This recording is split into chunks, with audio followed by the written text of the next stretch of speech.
пошумел, поменял, прочистил вот эти вот фазы, регулирующий ДРМ, и звук вот поменялся, вообще пропал, иногда только выходит.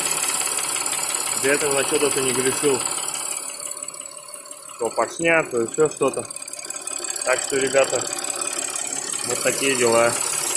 А успел поменять коллектор, масло раз 3 менял, еще не помогало. Снял фазники, прочистил, поставил на холостую. Самое главное, когда фазники вытащите, прокрутить двигатель, там скорее всего забилось что-то.